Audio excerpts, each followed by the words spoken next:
Welcome to the Comics Coffee Metal Podcast, Episode 8.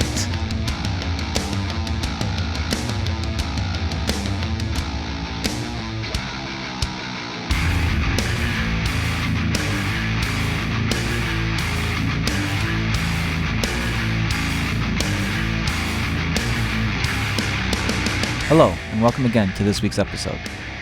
Today, I'm talking with Brian Lovell. I've been really wanting to sit down and talk with him for quite some time, as Brian always has thoughtful and introspective thoughts about pretty much any topic I can throw at him. I've been wanting to pick his brain about his evolving art style and his often dark and horror-based work ever coming into conflict with his faith. And, as expected, I got some really interesting answers for both. We also discuss his upcoming projects and take some questions from Twitter and Patreon. I really enjoyed having Brian on, and I hope you enjoy our conversation. Let's do it.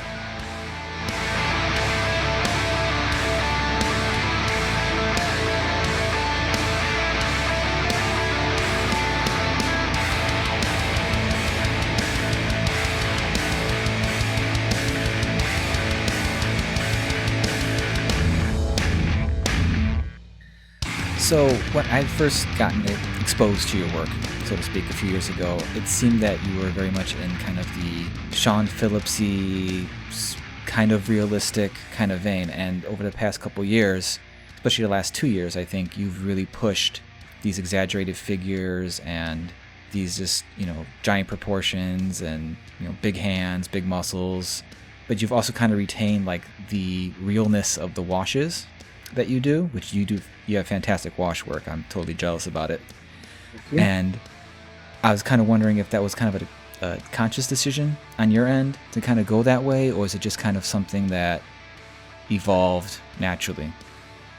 I think there is, some of it's obviously it's some of both, but the sort of realism, I guess, that maybe you're referring to early on, I think maybe stems from just the fact that I kind of tried breaking in pretty early on just making crime stories. So that was really where I think a lot of, I was trying to make these things more believable because the worlds of which they existed were less absurd, I guess. Okay. And then as time's gone on, I've always loved superheroes and the cartoon, I've never been really big, Humberto Ramos is one of my favorite, guys, favorite comic artists. Mm-hmm. And old Joe Quesada and Frank Miller and it's just John Romita Jr. is the king to me. Totally. I totally see that Romita heft. Yeah, and that's kind of what I'm after, was just that sort of weight and volume, but kind of being able to lean into that is just so fun. The exaggeration's obviously intentional. But it's weird because it's not about trying to make them bigger or more muscular, but it's how can I add weight to this? Okay. And it's funny because the hands thing, that's legitimately just me seeing how far I can push viewers before they get mad at me. I'm just how big can I make this dude's hand before? But I won't do it on every character. It's no. I did it on that Conan because I kind of feel I wanted Conan to feel like he could crush you with his fists. No, and that's totally appropriate too. It's Apocalypse, I would do it, or Cable, or Strong Guy, or Sabretooth or somebody.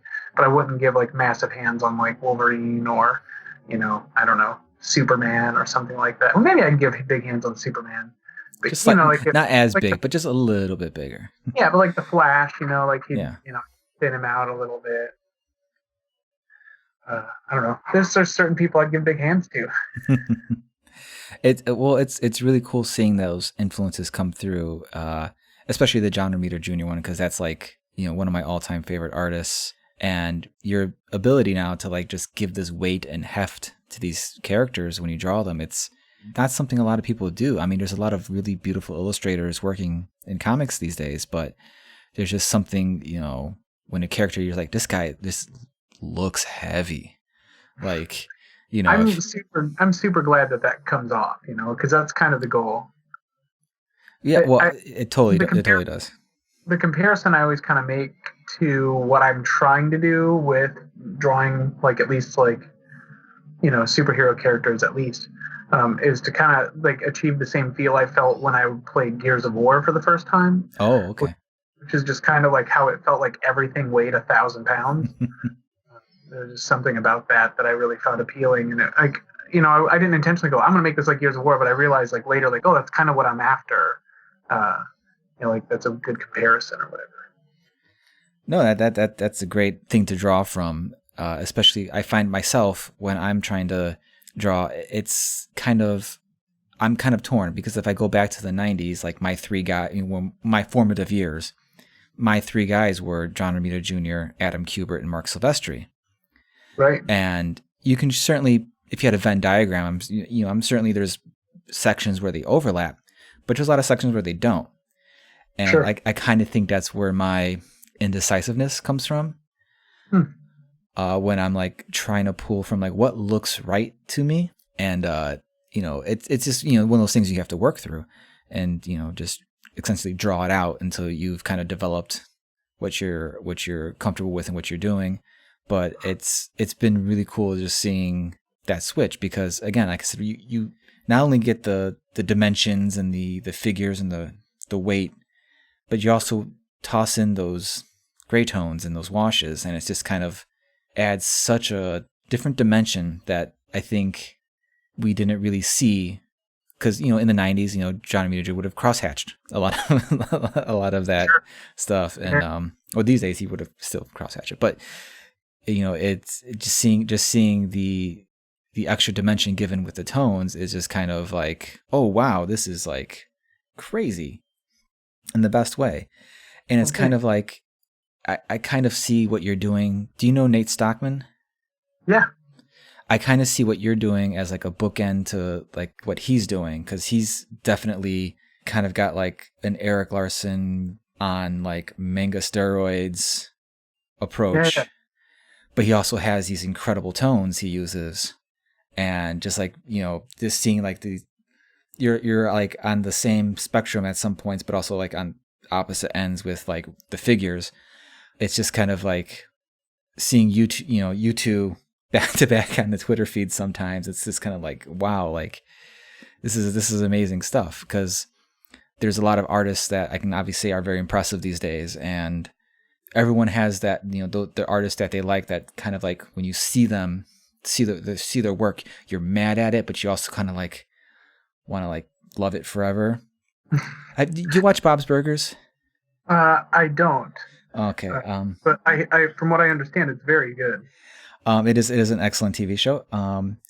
So this reference is not going to make any sense to you, but hopefully people listening will. There's an episode where there's the youngest daughter, Louise, gets dragged to a boy band concert by the older sister, Tina. And the younger daughter, Louise, she's like, does not care about boys. She hates, she's like, whatever, this is stupid. She's making fun of it the whole time. And then she sees them come on stage, and there's one boy in particular she kind of is like, goes nuts for. Like the whole, like, but, through their own shenanigans, they end up meeting him. And when she gets to meet him, and all she does is like, she gets like so excited, she just like slaps him. And then, it's just kind of like, and, so what I'm basically trying to say is when you post some of these things, I just want to slap you, but I love you so much, man. Just makes me want to slap it, but not to hurt it, just to know that this is how much I love you. Well, and frankly, like it's to backtrack, setting it to say anything, it's also extremely, like, it's really nice what you're saying. It's also really flattering getting compared to Nate in some capacity too, because I think he's just super great, super good dude, super good artist. So that's extremely flattering. Oh well, from the bottom of my eyes to the top, like it's you guys are just, it's always a treat to see what you guys do. And all joking about slapping aside, it's just your art and his art and many others. It kind of like, it's the stuff where you see it and it's just like you want to get back to the table, and not necessarily because like, oh man, I'm so terrible. I gotta get better. It's just like, oh man, like this just kind of like feeds you. Your art's like a really good taco, Brian, and that's the highest praise I can bestow upon anything, I think. Well, that's the best. Honestly, dude, like knowing that like people can connect with it, like in a way that like is engaging and kind of like wants to, if people want to draw after, like that, that just feels great, because I remember the stuff that made me want to do that as a kid, or the stuff that even makes me want to do that as an adult, and that's such high value stuff for me. I think this day and age, with Twitter being the hellscape it is, we also get exposure to so much great art that it's easy to get lost in stuff we're not really digging, and harder to recognize the things that we actually do that do tick those boxes for us, I think, because it's just so much, just so much. But I'm glad I got to tell you how, your stuff's been hitting in my brain, and judging by the responses online, I'm certainly not far from the only one. Yeah, it's been kind of weird. Like, I've been kind of playing with some stuff, and it's weird. It's really like Twitter's not really, a good measurement of how well things will be received. But within that sphere, like, I've been kind of experimenting with a couple of things, and people have really responded well to it. So it's kind of interesting. Yeah, and it is very difficult because, one thing, you could do one thing, and I've had plenty of instances where, like, I'll throw something up on Twitter, and comparatively for me, it's like, oh wow, this got a good response, and then I'll post something, I'm like, I really like this, and crickets. Yeah, it's wild. I think some of it's just straight up time of day. It is the algorithm is working against you, but it's fine. But yeah, I'm really glad to see this, but I'm also really glad to hear that you're writing. And you've shared a couple things with me recently that I really dug, and you have even more stuff coming out in which you're writing, and I would really like to hear more about that. So do you feel like sharing a little something with everybody? Yeah, sure. So I guess, like, I don't even remember what I sent you. Did I send you some of those weird horror short stories? You sent me some of those, and you also sent me the flip book. Okay, yeah, the superhero thing. Yeah. Yeah, I kind of talked about that superhero thing a little bit, and I kind of am going to bring it up a little bit anyway now. So a good friend of mine who's a local, his name's Matt Sparks, MTS Comics, at MTS Comics on Twitter, and I think he's on all the other social medias. So he's been a really good friend to me for years, and he's just one of the guys that, like, loves comic books, and he's a great artist, and like, that thing, which is called the Cherubim, is ultimately like he's a religious dude like me, and so, like, we kind of, like, had fun kind of conceiving this little like thing. Like, I had kind of had the idea for years that I was like, oh, this could be kind of like a fun horror action sort of deal, and we kind of got to talking for a while about maybe working on something together off and on, and that topic came up, or that particular project, and he kind of seemed to flip over it. So I'm kind of curious. That's going to be out in April. It's going to be pretty limited because we're self-publishing it. But that's going to be like you said, like a flip book. I sent you the first story from it, but we're kind of doing a weird presentation because, superheroes are virtually impossible to get anybody to care about. Yeah.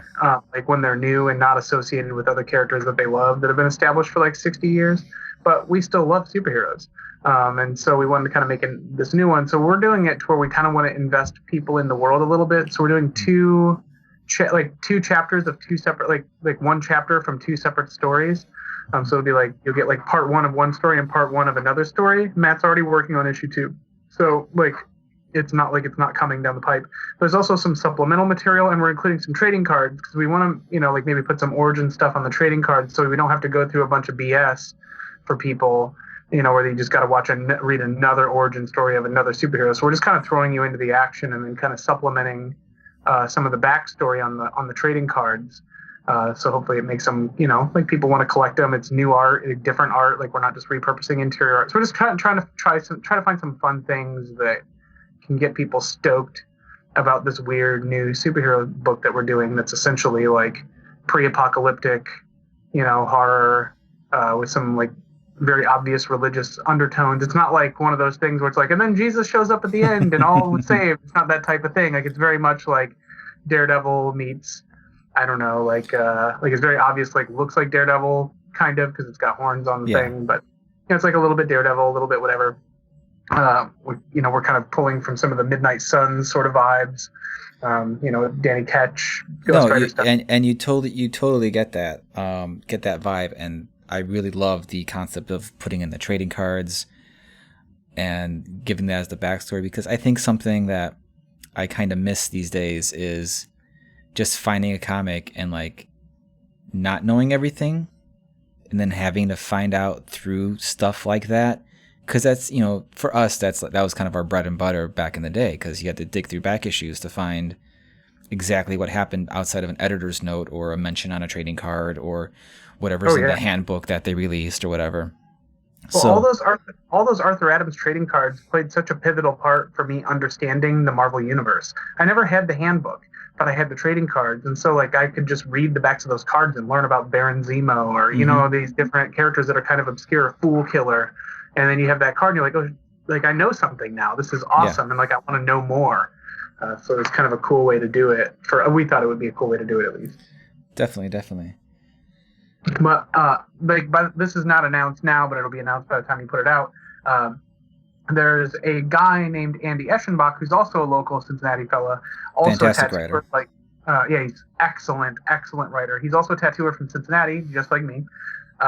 And we have kind of conceived this sort of supernatural Western adventure sort of comic book that's coming out at IDW, and they haven't announced it yet. They'll announce it Tuesday, or I guess in a couple days from now, that we kind of made up at some IHOP and got we put in the work. Like it's just, I love hearing where people like initially develop stories.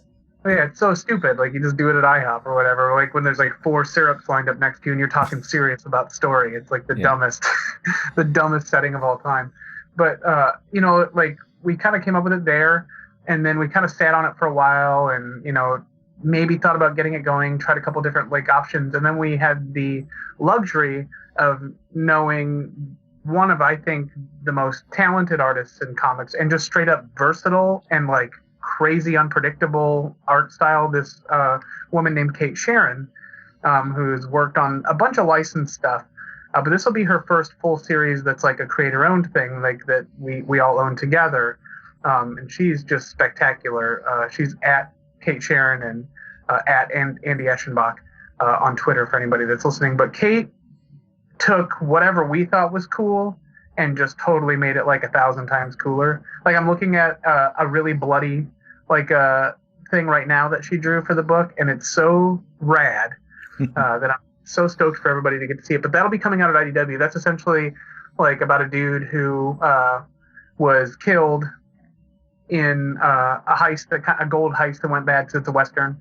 But he wakes up from his grave sometime later and isn't really sure why, but he also is chained to it, and can't figure that out by some magical, mystical sort of curse. He's literally chained to his grave, which leads him and his family down a series of betrayals and revelations and lots of hate magic, like and a cast of really bizarro characters that are really fun. If you like alligators, you'll like the book. But it's completely nutso. And we try to take like everything that we liked about Western, especially its tropes, and then just kind of tweak them out so they're way weirder, zanier, and just kind of more exciting. It's extremely violent, but kind of like cartoonish in a lot of ways. But we've got, gators, we've got werewolves, we've got, mysticism, and I guess zombies, if you count, like Roy. Just got a little bit of everything that's completely nuts. I mean, like whole train cars get thrown with magic. It's just nuts. But we're pretty stoked about it. And I cannot articulate how vital and amazing Kate's pages look. Like, I'm just going to spoil it. She does some crazy shit. Like, there's a shot where there's people inside and outside of a train car. So instead of like coming up with some clever angle where you can see them through the door, she just straight up like you can see through the wall. Like it's like a video game or something where it's just like, holy shit, that's genius. She's just brilliant.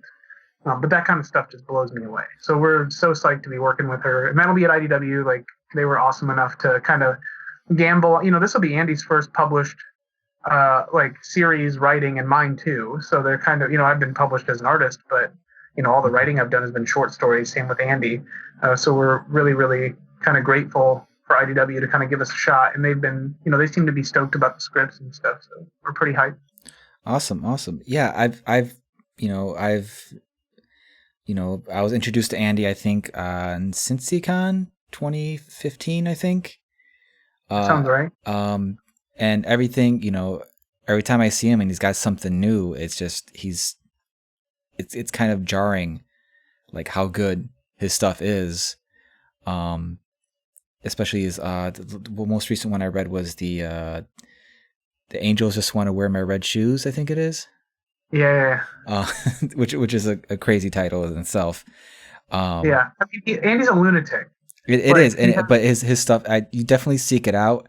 I don't know if Andy's got it up on Comixology or whatever, but definitely seek out the stuff he's done. And the short stories of yours that I've read that you've sent and all that, you're a really good writer yourself. So, IDW is probably unknowns in terms of that factor of like not having a full-on series out, but I'm sure they're seeing what you guys have done before and be like, well, we know it's at least going to be good, much less, hopefully.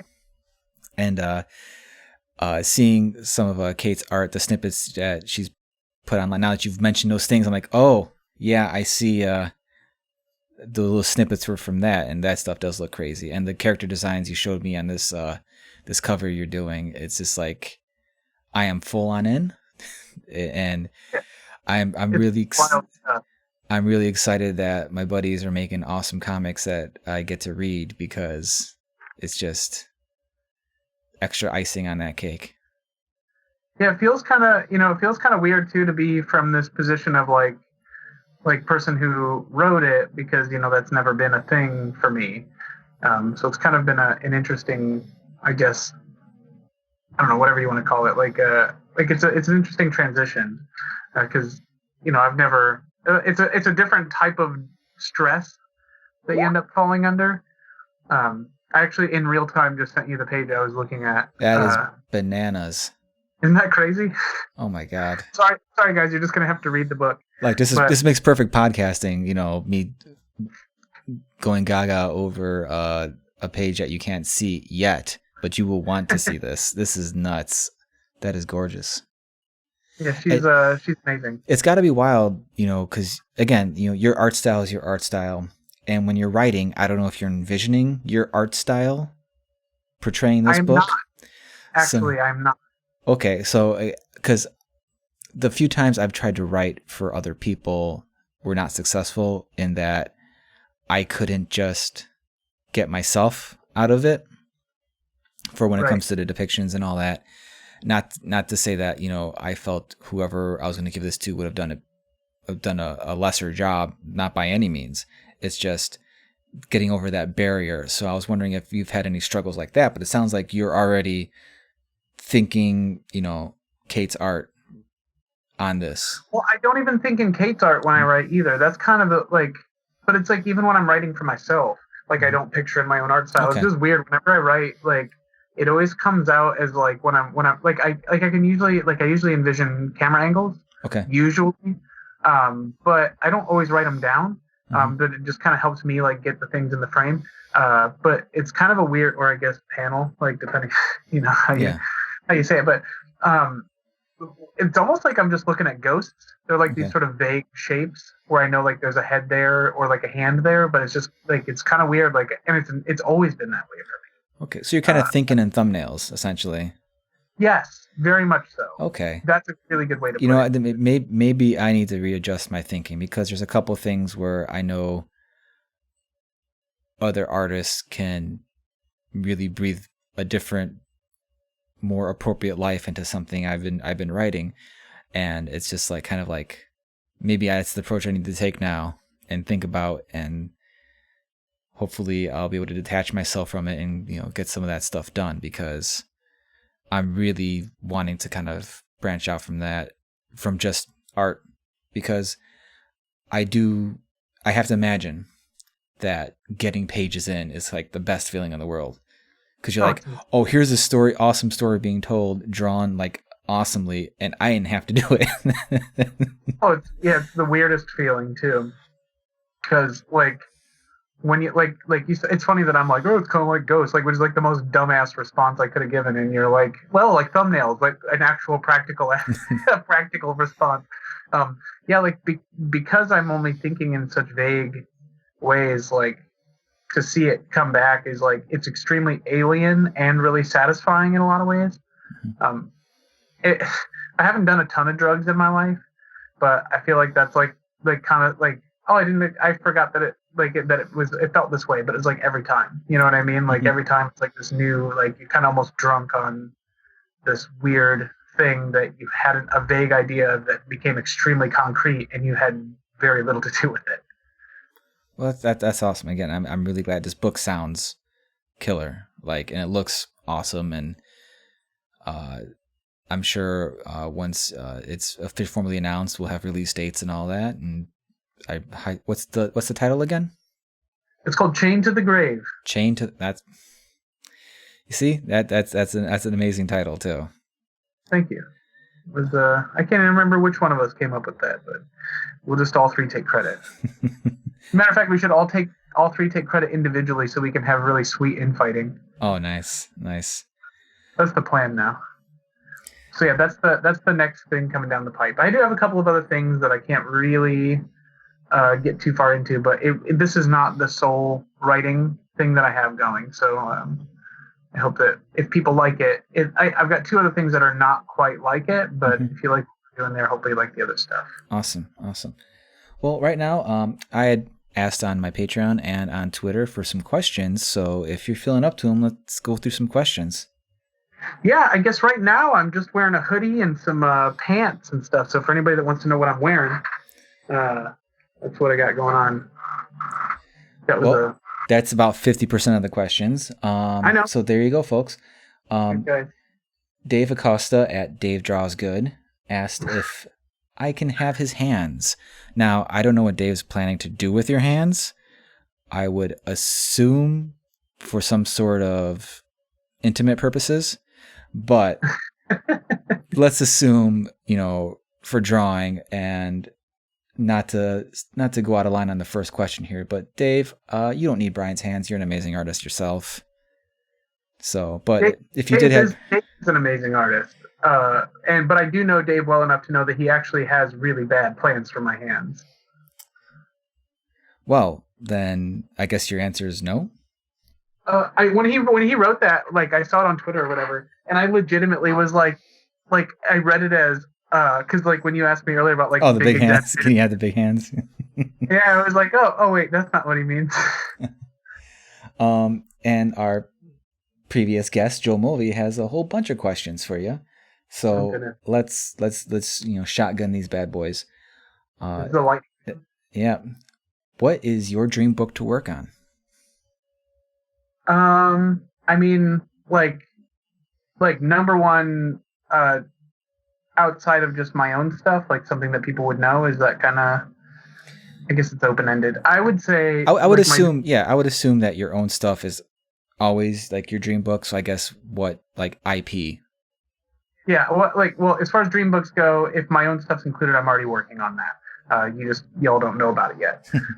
But of stuff that would be other people's IP, I would say Daredevil would be the thing. And maybe followed immediately after would be a tie between Moon Knight and Green Arrow. And then a third would maybe be like a Tim Drake Batman book. Oh, wow. I would not expect those DC answers, and I would harm several people, very, very distinct individuals, to see you do a Daredevil or a Moon Knight book. So that's I'm satisfied with that answer. I hope Joe is. To even like almost elaborate on that a little bit too, like one of the things that I almost always say in response to questions that are similar to that is Hellboy. But every time I almost say it, I get real scared. Like, because like that character is like so, like, there's such a system to him that I'm terrified to have to draw more than once at a time. Well, so many people at this point with the anthologies and all that have kind of done a Hellboy that I don't know if they're still doing those. I am very, very out of the loop on Hellboy. I know there's no direct Hellboy series anymore, and I think BPRD just ended. But I think they're still doing like some stuff. But you know, it's good that you're scared. That means you're not going to mess it up. Did you ever read The Marquis, that Guy Davis book? No, it is on my list of the books that I know I should read, and I have not read yet, though. For sure. Like, if Guy Davis came out at some point and was like, I really want to have this thing out in the world, but I just can't finish it, even because he had like one more like story to tell, I guess. And if that opportunity crossed my path, I would like backflip to draw that. Because I love that character. I love the way he looks. I love that whole world. That would be like and last one I guess would be Sam and Twitch. Oh, it's like one of those things that if I could like get McFarlane's ear and just be like, yo, dude, like I will knock a Sam and Twitch mini out of the park. Oh yeah, there, bud. Go ahead and do that. You would do a Killer Sam and Twitch too. You've mentioned that before to me, or at least online somewhere. I remember that's in my brain that you've said that before. And who knows? Maybe in the tens of listeners, someone knows Todd McFarlane. They can bend his ear and say, "Hey, get this Brian Level guy on a Sam and Twitch book ASAP," because that would be some sweetness right there. That'd be really bitchin'. That's like one of those ones where if I had like a day to just draw for myself, I should just do like a big Sam and Twitch. Or someone should, any of these listeners, you want to really get me excited, get like a Sam and Twitch commission. Yeah, give Brian some money and, take any of these characters from these dream books he's just mentioned, throw some money at Brian to do it, because then he's just going to just murder it beyond,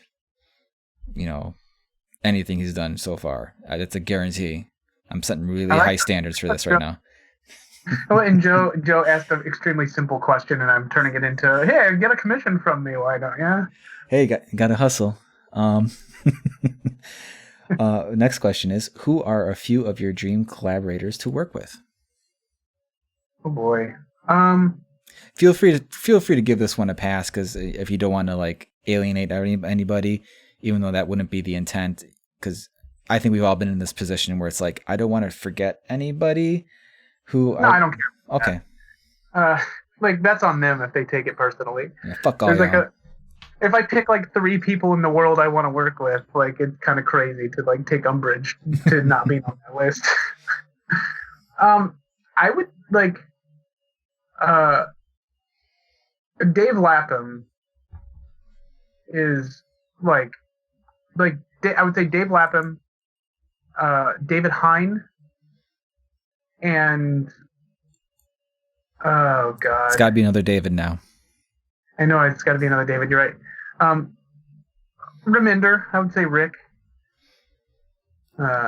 Those are 3 off top that I could really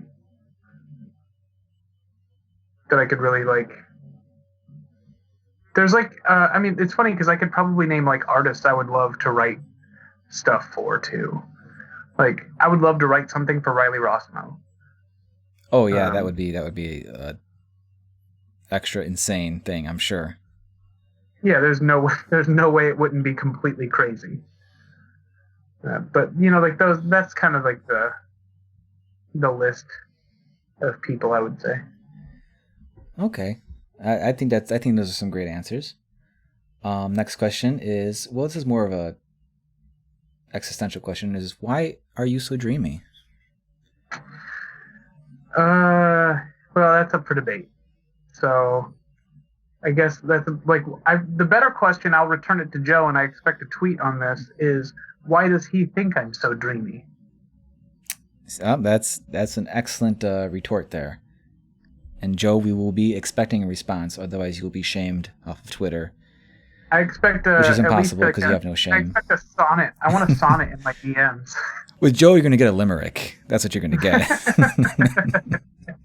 You're right. And then the Fourth question is, please ask Brian if he's aware that he's one of the greatest people of all time. I kind of take a little bit of umbrage that you had to specify Brian. Like, I'm a little offended there, Joe. But Brian, why are you aware you're one of the greatest people of all time? I think Joe has pretty low standards. If I'm one of the greatest guys. Well, it's well established Joe has low standards, but it doesn't mean he's wrong. Well, I don't really know how to react to that outside of just being flattered. I'm like trying to think of something funny to say, but the sentimental part of me wants to just say, like, Joe, I love you very much, and I think you're just a stupendous man, and I admire Joe a lot. Like, in a very genuine, non-jokey sense, I love Joe very much. All right, then. I hope that satisfies Joe's very, very big curiosity with Brian. And our final question is from a young up-and-coming writer called Christopher Sabella. I don't know. You know what? He's had a couple. I think this kid's going places. He's got these stories that I think Hollywood should take notice of this guy. He's also got he also has a super cute dog. So you should go follow him at xtop, XTOP. And he asked if you like Spitterman. I'm assuming he means Joseph Spitterman, the accountant from Poughkeepsie. And I'm not sure how you two know each other, but that's kind of a deep pool, Chris. But there it is. And he wants to make sure it's a good answer. So how do you know Spitterman, or do you like Spitterman? I should say. Do I like Spitterman? Well, no, don't like him one bit. Oof. He owes me $900. And for an accountant, you'd think that he'd make good, but... He's one of those accountants. Yeah. You do a thing for a person when they commission you to do it in a big boy parking lot. And, you show back up and the deed's done and they disappear into the night with a fake business card and you can't ever, get the money that you were promised. And what I'm trying to say is, no, I don't like Spitterman. I'm with you. If you can't trust a guy named Spitterman, who can you trust these days? This world's turning hell in a handbasket here. My philosophy, which is don't trust anyone, like the rattlesnake, Stone Cold Steve Austin. Well, I think that's a good answer. I think, and let's double check here. Yep, that's all our questions from online. Well, at least we got the deep ones, Yes, the very deep ones. So earlier you mentioned you're an artist of faith, as in you're a Christian, as I am as well. And I think a lot of these days, saying you're an artist and you're a Christian kind of seems like it's a conflict, because artists tend to be very liberal and progressive and Christians are often not. Sure, right. You didn't say anything particularly inaccurate there. I can say for myself, I came into faith later, in my 20s, and I'm a Catholic, but I would be considered a bad Catholic because I am a very liberal person, Sure. So it's kind of the thing where it's like, well, the area I'm in, it's not very conservative. Right. I've been part of the choir at our church, playing instruments, not recently, but for a few years I was, and both choir directors previous, that I worked under were gay. No one really cared. No one said anything. Some choir members were also gay and no one cared. And when someone may have brought up anything about it, they were quickly shut down. And Sure. so it's kind of a progressive community, but Right. it's kind of difficult for myself, continually trying to justify being part of something that's not budging, I guess, which, maybe foolish me for expecting there could be some sort of change, even though there are, players within the construct of the religion and the hierarchy that, may, seem to be pushing for just going back to the basic tenets of like, let's just love each other and be cool with each other, man. Like, and take care of each Right. other. The rest of this stuff is just distractions. Yeah. My pastor said, and it was really just a really simple way to say a really complicated idea. And she is extremely wise and very very cool headed, which I am not. Um, but, she very simply said, like Christianity is at its best when it's the underdog, Hmm. and I think there's so much truth there because all the times where we have positions of power, we really fuck it up really Oh bad yeah. and we start because I think people in general are given to fascism and subjugation and othering and all these gross sort of impulses because they come from a place of fear, and we're just given to fear, and so obviously like when you're given to fear and your thing is the establishment, like you want to suppress anything that threatens whatever you see yourself as. But it's funny because I don't really have any trouble reconciling what I believe uh, up against an institution of, well, frankly, of oppression. Primarily because like the gospel is inclusion at its core. Yeah. You know, like to me, like the gospel of Jesus is about bringing everybody in. Hmm. The tearing of the veil, and like even when Saint Peter had the vision or whatever of the animals, like kill and eat, do not call unclean what I have called clean. Like when the Lord says that to him, like those sort of things are just like, oh yeah, like we're bringing the Gentiles in, like we're bringing all these people in to the religion. This is not an exclusive thing anymore. Yeah. Like when Paul said, and I don't want to put words in God's mouth because surely that's a recipe for disaster. When Paul says like all things are permissible, but not all things are beneficial, I think he's like it's about making sure that everybody's included and then being able to approve what's good for us from the inside, not from like not keeping people out, Yeah. but drawing them in. And so to bring it back to that's just my quick little miniature like No, breakdown of you bring up an excellent point. I think it's kind of amplified when it is, a Christian in power, so to speak, though I would hesitate to really say they're Christian at this point.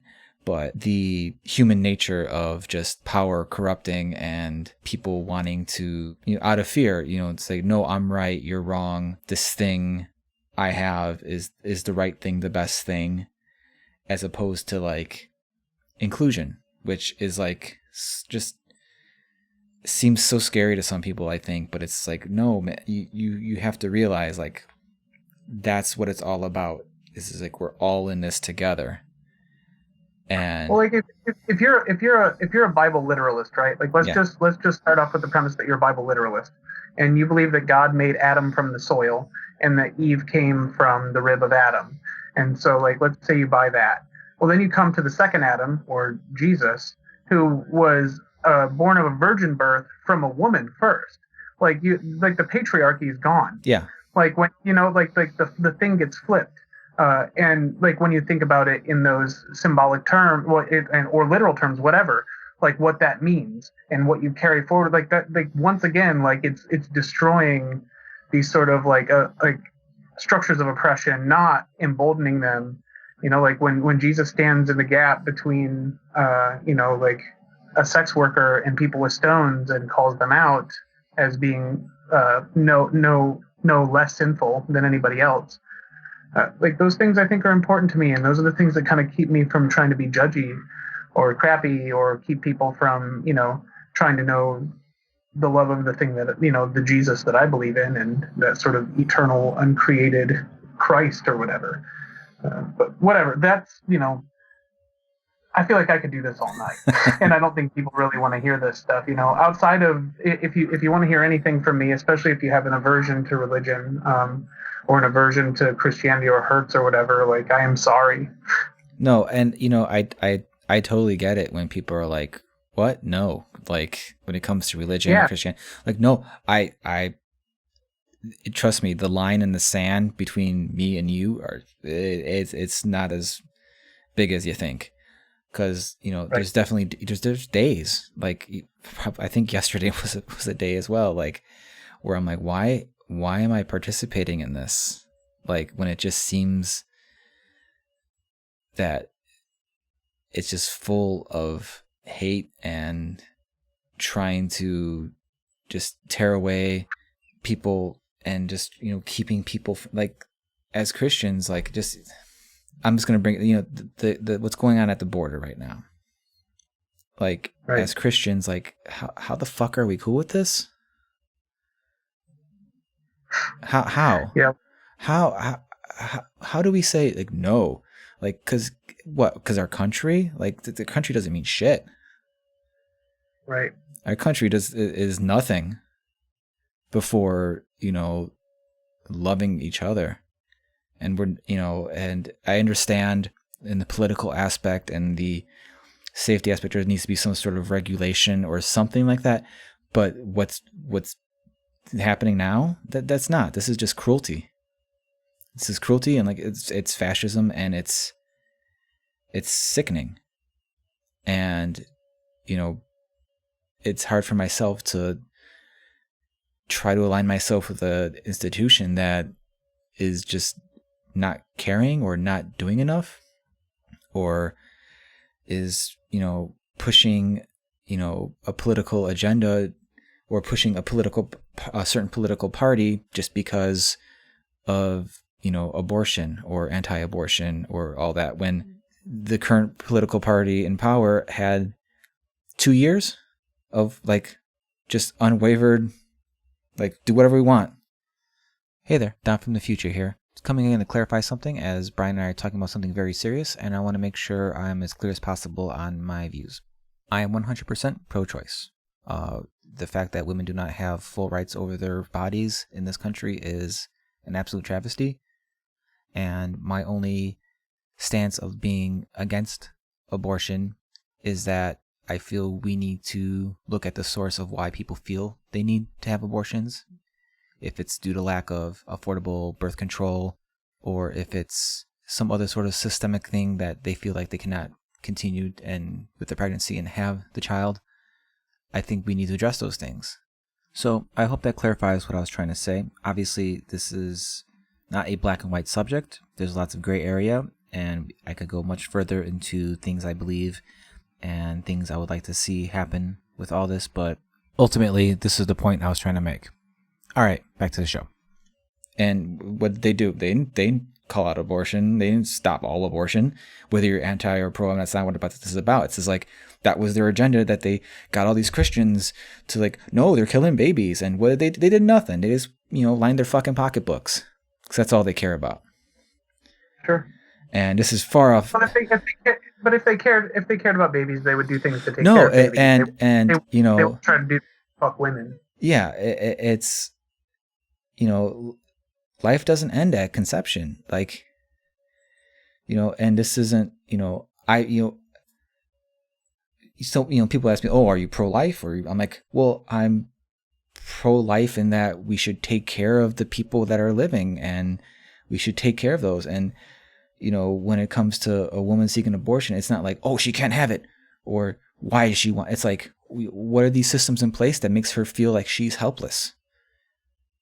Not to cut you off, but like in these particular instances, I think it's really easy to, like, because I think clearly we're of the same mind, it's really easy to air the grievances. Yeah, it is. And it is. And I think it's really important for other people, especially non-believing people, to know that Christians do have these grievances with our own establishment. I mean, I think it's important for that. But I also think it's important for those people that are listening that are believers to know that, like, there's a lot more we could be doing for these women, and for children, so these people don't feel like that they don't have an option. Like there's so many more choices out there that as Christians, I think we're supposed to be doing, not worrying about whether or not we stop them from doing the things that they do, but instead find out ways that we can be of service. And isn't that's one of the basic things, I was taught, like we are to be in service. Right. To each other and to God and to Christ, and to, I'm not great about it all the time, but I'm human, and I try to recognize when I'm not. I try to make amends when I'm not. But yeah, we're failing completely. And again, it is really easy to get into the grievances, because it's kind of like, from my perspective, to those who are not religious or who are not really, of any type of particular faith, but it's kind of like for me, it's kind of like having this thing where it's, you see this perfect thing, but people are just staining it, and they're not letting it be this perfect thing. They don't want the light of this perfect thing to reveal who they are to themselves. So they have to make these constructs of, it's under the purview of this perfect thing. And it just gets sullied, and it's so frustrating because it's so simple. Sure. Well, the only thing I can really do in these circumstances is just try to find ways to love people that feel like they're unloved or that they're not cared for in any particular way. But also, like, I have to keep myself in check, because it's really easy for my frustration with topics to sully myself, or to soil my opinion of my brethren, where in ways where I want to reject them as well. And in reality, like, I just want to reject some of their behaviors or their thinking, as opposed to them as a whole. I would love nothing more than for there to be a reconciliation within these systems, where these people like wake up and be like, oh my God, we're harming people left and right. Not only are we harming people, but we're harming their relationship to the thing that we think is the most dear. And I think that's such a grievous thing, is to, like, to harm people in such a crappy way, but then on top of it, not even like, but to think that you're doing it in righteousness. That's like the real horror of it all. Yeah. That the pride there.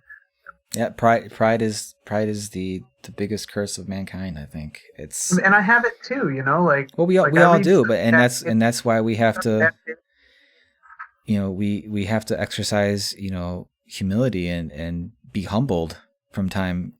A lot of stuff that's been, a lot of the times I do my best to remind myself of, I'm going to paraphrase here, but like, why are there, the tale of the moral atheist? Why I believe in God, why does he allow a moral atheist? And it's to give us humility, because here's this person who, there's no reward in heaven, there's no eternal life. He's like, no, I'm just going to be a good person. And there's the humility of that, like, oh yeah, like, no doubt, that's what we should be doing.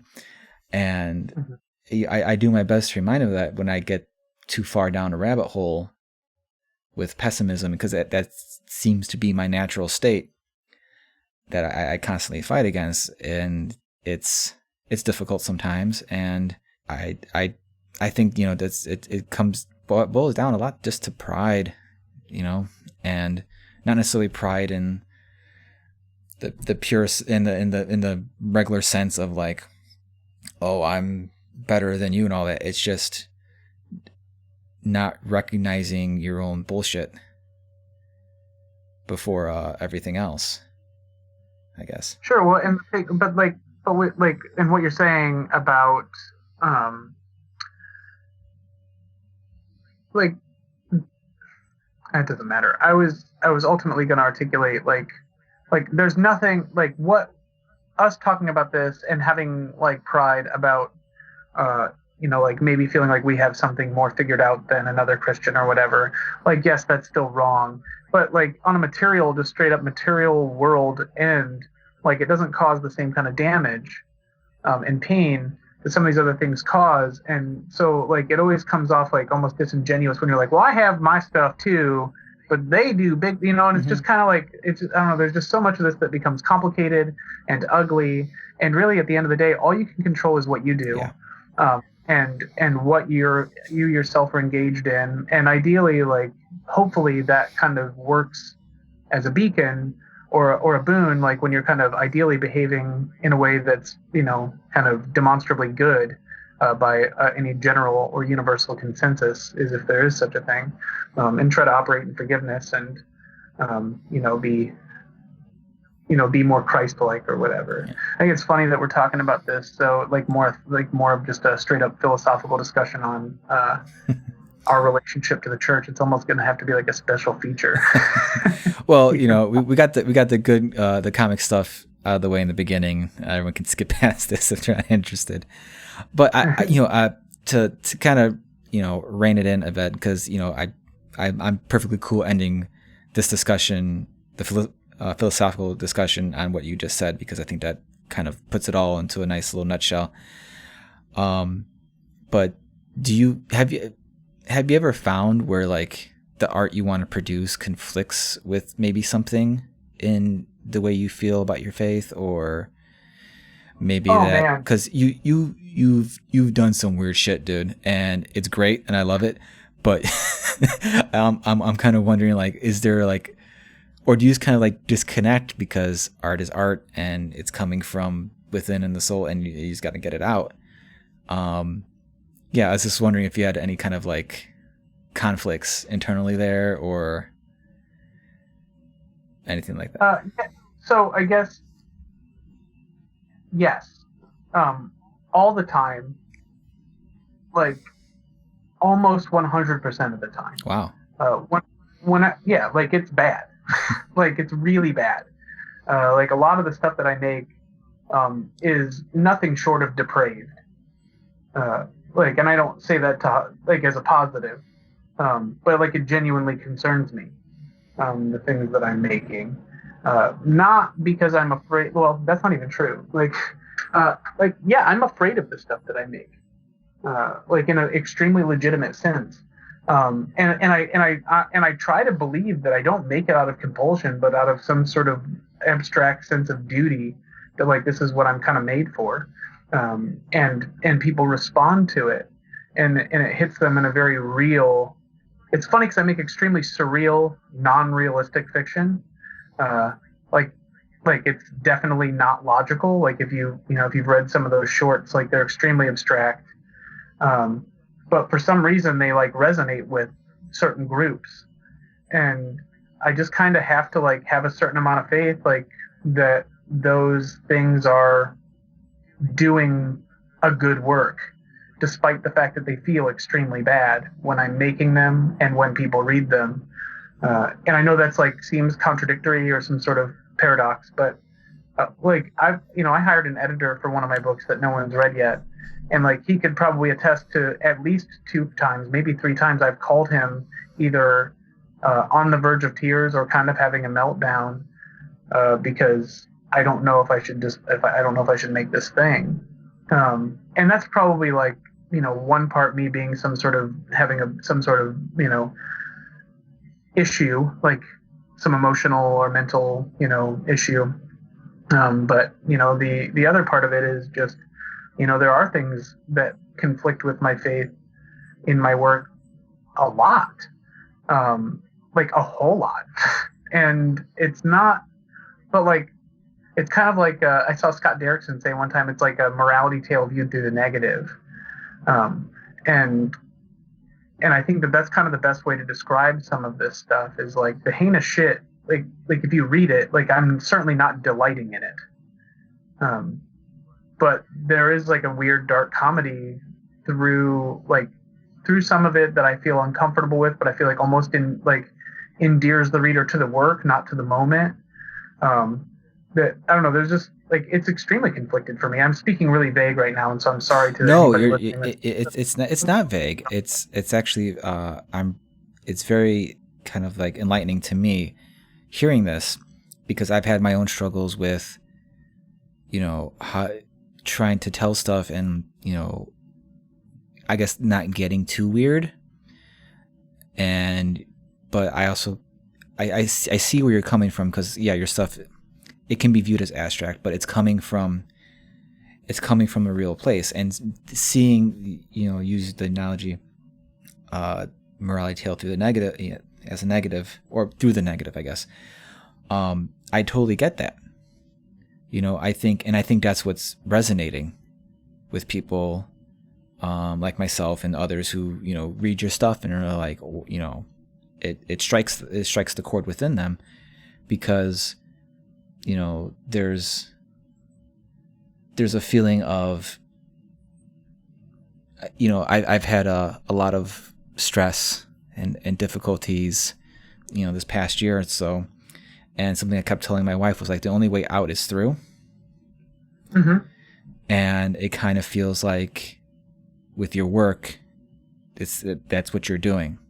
Like you have this stuff within you that, for good or bad, you need to kind of get it out, and it's through your art, it's through your writing, it's through your illustrations, but when it comes out, it's on display for everybody, and there's many of us who,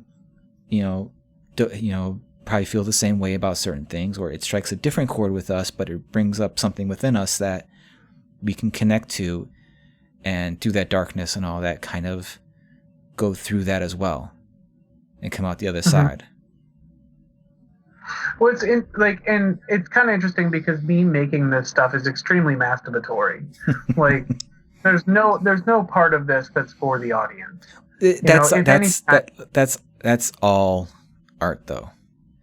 But I mean, like, genuinely, like, it's almost antagonistic to them. Like, and I don't mean it to be. It's not like it's not an intentional thing. It just kind of comes out that way because I just don't consider them. Like and you never should. You should never consider the audience, and it's not to dig at the audience. It's just, as an artist, you got to be truest to yourself and truest to what you're trying to express and what's coming out of you. You can't put it through the filter of what the audience is going to like. I mean, because it's not Superman you're telling a tale about. You're not beholden to anything other than what you're feeling and what you're expressing. Well, and I think that's the distinction, right? Is like, as an artist, you're right, but as an entertainer, I don't necessarily agree. I think it's important to keep in mind the audience when you're making a piece of entertainment for them. And so I try to kind of keep those lines I try to stay aware within those spaces. And when I think they kind of become a bit murky is when the work suffers on both sides. It becomes less entertaining and less true. And so I try to kind of make sure that, with the spiritual journey stuff of mine, like, I try to make it all like just spiritual truth to me, like shit that, like, I feel like I'm extremely, stuff that I'm literally fighting through internally, like stuff that will bring me to my knees and cause me anxiety and, all those other troubles. But when it's like a piece of entertainment, it's quite breezier. It's a lot more labor, if that makes sense. But I don't even know if that's true. It's a lot more like a lot more revisions and a lot more, structure and all that. But the other stuff is like, the more art stuff is more intuitive. I still edit a lot, but it's like coming from a completely different point of view. And like, reconciling with my faith is honestly some of the hardest part. Because, I rely a lot on meditative times and contemplative just times in general, and dreams to kind of draw out some of this stuff. And then you kind of get those things, and instead of, going to like a dream doctor that's like, well, this means that you're just kind of stressed out about your job. Like, I'm kind of like, oh, well, this is a weird image. What does this mean in the context of this world and this, Mm-hmm. So it's kind of everything's symbolic, and it does concern. I'm always extremely concerned about how the audience, like, after I make it, how the audience is going to perceive me, because it is so much of me in there. But like, not enough to make me, like, not do it, I guess. The only person that I care, the only thing that, like, because like I said, I don't believe it's a compulsive thing. I do believe that I have some sort of control over it, over deciding to do it or not. The only person I really care about, I care about people's reaction, and I don't want to hurt anybody. Like, it's horror, and I would never be like, oh yeah, don't worry, you'll be fine. Like, because frankly, like, you might kind of think it's the dumbest shit on the planet, or you might find it really rattling in a bad way. And frankly, like, if you're showing up to a horror book to have a good time, and then you get a horrific time, like, don't be surprised. Yeah. Because I feel like I'm trying to deliver the latter of the two. I'm not there to give you a great time. If you have a great time, awesome. But that's not why I'm doing this. Like, I'm doing this to dredge up the worst parts of me, the worst parts of people in general, the worst parts of the world, and do it in a way that's completely and totally uncompromising. And I don't even necessarily mean like explicit, but just like thematically. I have people that I talk to about the work. Ultimately, the thing that I bring to my faith in it is a lot of this, like, sort of symbolism or like through line sort of ideas. But one of the major things that I bring faith, when it comes to faith, is that I don't want to hurt. I want to hurt you on purpose. I don't want to hurt you by accident. Well, I think people are drawn to horror because there's something about seeing something horrific or getting that feeling of something horrific or going through something that may be unsettling, may be jarring, but is ultimately cathartic. Right. And Yeah. maybe that's why you do it and you're so good at it, because that's your purpose, is to kind of provide this catharsis for people through your storytelling. Well, in saying that I'm good at it, I thank you. That's very kind. I will say, like, I do have sensitivity readers on it, but it's kind of interesting, like, in that I don't have sensitivity readers, so that way, like it's ultimately to just like kind of keep me from landing into a trope or something that I wasn't aware of. You know, but I know that, like, one of the things about one of the books that's like the true like horror book I'm doing, is it's extremely inclusive, to the point where I know I'm going to step on some landmines just by virtue of it being a horror book and being super, to the best, inclusive to the best of my ability. And so I've kind of got some sensitivity reads just to ensure that I don't, not ensure, but to potentially mitigate any landmines I might be stepping on. Because frankly, I'm a super privileged guy, like, I'm a white dude from Ohio who's straight, who does okay, like, in his other job as a tattooer. Like I don't struggle like people struggle. And so, I don't want to hurt people accidentally. I think some people are going to read some things in bad faith, and I'm prepared for that. I do think that there's going to be things that I could do better. I'm aware of that as well. But when I bring a horror story, I want it to actually like leave people feeling kind of a mess, or it's gonna, ideally it'll be a punishing read. I hate to say ideally, but ideally it will be, because that's some of my favorite things. I don't want to do that to people. I want to do that to me. And my favorite things in the entire world have been things that have really sent me down a weird spiral, that really challenged my thinking and challenged my belief structure in a lot of ways. I don't know if you saw First Reformed, but did you see that movie? No, I did not. So, I mean, it's a drama, and it has like a little bit of it, like it's almost marketed a little bit as a thriller, especially with the poster. But God, if it doesn't carry the tension of a horror movie the entire time. And when it's over, you feel like you went through something, and it wasn't because it was suspenseful. It was because there was something deeper than itself. Like any David Lynch movie, you feel like you went on a ride that you kind of won't be the same after.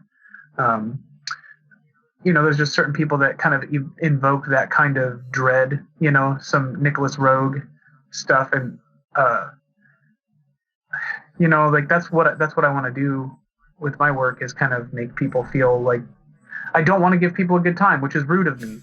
But I want to give them a hard time, but that like really means a lot. And I know I'm not that unique. So if I want that, then I know other people do too. They might be a small number, and I might only be able to get a couple issues out before it gets canned or whatever, but hopefully those issues are meaningful to people. Have you ever read The Bulletproof Coffin? No, I have not. So The Bulletproof Coffin has 2 volumes from Image Comics. Those of you that are comics fans and like strange comics, I want to make comics for those fans. Like, because those fans are me, like The Bulletproof Coffin is about as amazingly perfect of a comic book that anybody could write for me. Okay. Well, I'll definitely have to. I've heard plenty about it with the circles I go in. It's just one of those things I have not gotten to. Yeah, I'm sure you've had those comics that just feel like, oh, someone wrote this just for me. Mm-hmm.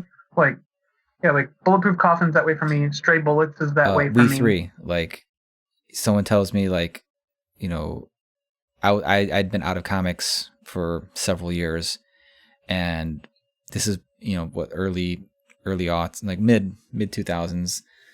I'm like, I want to start buying comics again. And I'm like, oh, Amazon has comics. So I just ordered some trades that people recommended, And I read week 3, and it was like, oh my god, this is like, it was like one of the most like thrilling experiences I've had absorbing any type of media. Like, I had goosebumps, I teared up, I was just like voracious in it. And it really was something like, wow, everything about this, like, it not only opened up my eyes to what comics could be, because I was so used to, I had stopped reading comics somewhere in early 99, Right. late 98. So while there was trippy stuff all along, it just wasn't in my purview. So seeing what Quietly did and things like that, and the story itself, it really kind of like, it was kind of like a freight train of comics that hit me, and it kind of led me down this path to where I am now. But so I totally get where you're like, these comics were written for me. And I ultimately think that, you making your comics for, and them not being a quote unquote good time, that's perfectly fine, because we don't have to, like, there's a general assumption about content and media and entertainment that it has to be a quote unquote good time, as opposed to something that might be, more difficult or unsettling, or, a bad time to go through. But when you're through it and it connects with you, that's just something so much deeper than just being entertained and saying, oh yeah, that was good, as opposed to being something like, oh yeah, that's that I have to think on this one, like, Right. Right. I've had books like that have hit me throughout the years, and you've definitely had those, and you've made some of those for people, I'm sure. And if I could just say anything to close this all off, is just, I think what you're doing is necessary, not only for yourself but for others. And it's great that you're with the inclusivity, and you're trying to not put you're not trying to offend or go and tread somewhere where you may not have the right course. You might, something might rub people the wrong way, but you're going at it with the intent of providing experience and putting something out there for people to connect with, and that it's coming from something within you. And that honesty, I think you can't stop some people from probably having a problem with something that might come up, but for the majority, and for most of us who know you, because I'm sure if there's many of us who will come to like, hey, no, like, if someone's offended by something, like, no, this is coming from something true and honest. And I think that most importantly will connect with people, and you will definitely have the support of myself, and I'm sure plenty of others, that to keep doing what you're doing, because there's not a ton. You said you're not unique, but you are, because only Brian Level can tell a Brian Level story. Everybody, yeah, and we're all unique in our own way, because we can only tell the stories we can tell the way we tell them. And I look forward to seeing what your stories are and how you tell them. And I know many others will as well. And yeah, I don't know. Well, I kind of get saying that, and it's funny because I know I instantly kind of like just am like, as soon as I even bring up the fact that I want to do like a good job for people, I know that's instantly like I already know I failed everyone. Like, that's like a thing that I already know. It's just a matter of like, I hope that people trust me enough to know that I'm paying attention, and everything I do, I'm going to try to do better and better than the last time. And it's a big process for me to work through my work, like my belief structure, like what needs to change, what needs to stay the same, like what, just all of it. It's like hyper complex, because to me it's not just a story with like a theme. Like, it's like who I am, And like, so it's, when people reject that, it's gonna really hurt and really make me take stock of who I am, and that's okay. Like, as ideally, as long as I don't let it get to me too bad and all that. Like, but like, I'm really trying to, and I don't mean like it's who I am. Like, oh, this is a story where everybody gets murdered, and like, it's a hyper diverse cast for the most part. So a lot of fucking different types of people get, like, that's not who I am. I'm just saying, like, the point of view that's laced beneath everything, I can't separate myself from, because it's a lot of abstractions and metaphors, or whatever the hell term you want to call it, like, to kind of sum up how I feel and how I think about the world, the universe, kind of how things are. Obviously, if someone gets gunned down by a Tommy gun in a old 40s car, like, that's not me a reflection of the world as much as just maybe there's something in that act that is symbolic of something else. And that's kind of like what I'm trying to do with the work, and hopefully people can see through the sort of surface of it into the, I guess, the viscera in the story. Like, what are they reacting to, and what does this say about them? What does it say about the story? What does it say about me? And hopefully I can build a kinship with those people, as opposed to an antagonism. But I'm hopefully building that through being honest with my own work, not by trying to appeal to what I assume their sensibilities are, or what I assume they want to see, but instead by revealing who I am and talking like this, kind of honestly about it and openly about it. Hopefully that's the things that can connect us. And it will, because as I've stated many times, and I will gladly state again, you're a fantastic creator.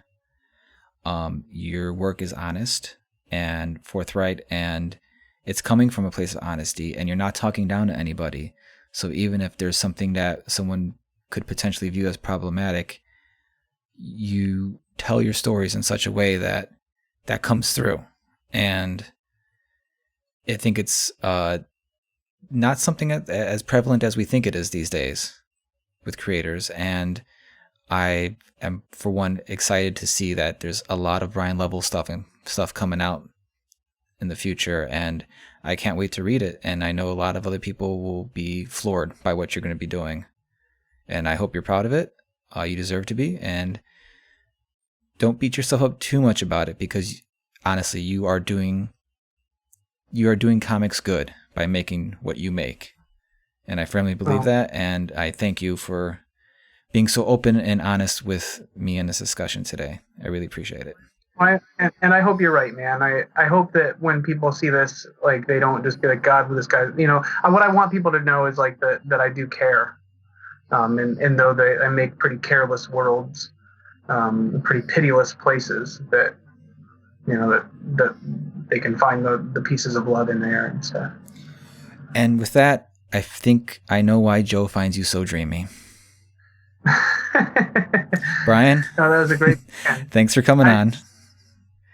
Yeah, I really appreciate you having me. And I know I'm quite a tangential sort of guy, so I appreciate your patience. I love going on the rides you put forth, man. Don't worry about it. Well, I do appreciate the ride. In the interest of it being a comics, coffee, and metal podcast, I think it's worth me addressing all three very, very quickly. Do it. I've switched to half calf coffee lately because I started to develop some very troubling sort of tension in my shoulders and stuff like that. Like, I get tinnitus when I have too much caffeine late at night. So I've switched to half calf coffee, and I got to tell you, those of you that are relying solely on coffee to survive, I can't really recommend it. But those of you that just love drinking coffee all day long, going half calf's kind of a half decaffeinated, half caffeine. Pretty good way. You got any brands to recommend? We drink Javali a lot because it's always on sale. Yeah. And it's pretty all right. Like, for the price point, exactly. It's nice middle ground. Yeah. So because we drink so much coffee, it's like more than a pot a day. Like, we drink a lot of coffee. Do they have a half calf, or is it just you split? We just buy two bags and then mix them. Okay. Yeah. And so that's, sometimes we'll brew a full pot of, like, full caffeination, but then, like, it'll get halfway done and we'll brew another half pot of decaf, or, just kind of however works. We have a drip thing. So that's my coffee thing. Comics, since we were talking about stuff that, like, gets me real hyped, like stuff that's made for me, I kind of like to read stuff, like, multiple times if I can. And, like, I think that if you like, this is maybe the most basic of all recommendations to people, but like Black Hole is kind of like that comic was made just for me. So I would recommend people read Black Hole if they've never read it. It's kind of essential as far as horror, crime stuff goes. And Peter Milligan, Duncan Fegredo's like stuff at Vertigo, like Enigma and Face. So like those are the things. And as far as things I'm hyped on right now, really quite enjoying Chip Zdarsky's run on Daredevil. Dan Waters' book Coffin Bound at Image is really great. Finished last year A Walk Through Hell, that latest like Garth Ennis horror romp. Pretty rattling if you like horror books. Like it kind of leaves you a little bit. It asks a question toward the end of it that I can't shake. So those are my comics recs. And as far as metal goes, I can't stop spinning this Advent record. If you like metalcore, or I hate metalcore because it kind of implies like chuggy breakdowny stuff. This is more like metallic hardcore, like very much has an aggressive, metally sort of vibe. A dude that I was talking to about it said it reminded him a little bit of Buried Alive, and also, oh God, who is the other one? I can't remember who else he compared him to, but he was right. Some death metal band. But Advent, their latest EP, Pain and Suffering, is really great. And there's a band from Pittsburgh called Slaves BC that had an album called Low and I Am Burning that came out 2 years ago that just destroys. It's so bleak and so scary, black metal stuff. Really love those guys too. So that's my three comics, coffee, and metal, or whatever. Well, I appreciate you hitting all the points. I had to do it. I love all those things a lot. I know, and there's so many of us creators who do, and that's why I'm looking forward to talking to so many other people about this, because I was making a list of like, okay, I'm doing one of these interviews a month. Like, how long can this go? Like, there's got to be a short. And then I just started making a list of people, and I'm like, well, shit, I'm already like at 3 years worth of interviews. So. And then I'm sure at some point I'm going to have some of you back on again anyway. So, we'll have a full-on discussion about metal and metalcore and all that. And, to lighten up from the philosophical, or we'll make it philosophical actually. Yeah, I'm not gonna be bummed out if you end up trimming some of that, because I know we got a bit away. So, but I'm always like super grateful to be able to talk about some of the heavier stuff. No, I have no intentions of trimming any of this for you fine folks, except for maybe some of the pauses and some of my ums. But yeah. Okay, so Brian, once again, thank you for coming on. It's always a pleasure to talk to you. I'm excited to see you again in person in the next few weeks at C2E2, which both of us will be at C2E2, McCormick Place in Chicago, February 28th, 29th, and March 1st. I will be at table N8. Brian, do you know what table you will be at? It's in my email somewhere, but it'll be on Artist Alley. It's one of the wider aisles. I know that. Okay, like, it's one of the main aisles. E15, okay. Maybe? I'm doing really bad. Down from the future again. Brian will be at table H13. It'll pop up in my Twitter. Yeah. Like I'll change my Twitter name to it. Yeah, or whatever so we'll the next be week. there at C2E2, drawing away, and hustling the books out. And if you're going to be in the area, just please stop by. Let us know if you've got any questions for Brian that you didn't get to ask online. I'm sure he'd be happy to answer them at his table. Yes, please do. Bring it on down. We'll talk all kinds of stuff. All right, Brian. See you then. Thanks a lot. Right, bye. Thanks again for listening to the Comics Coffee Metal Podcast.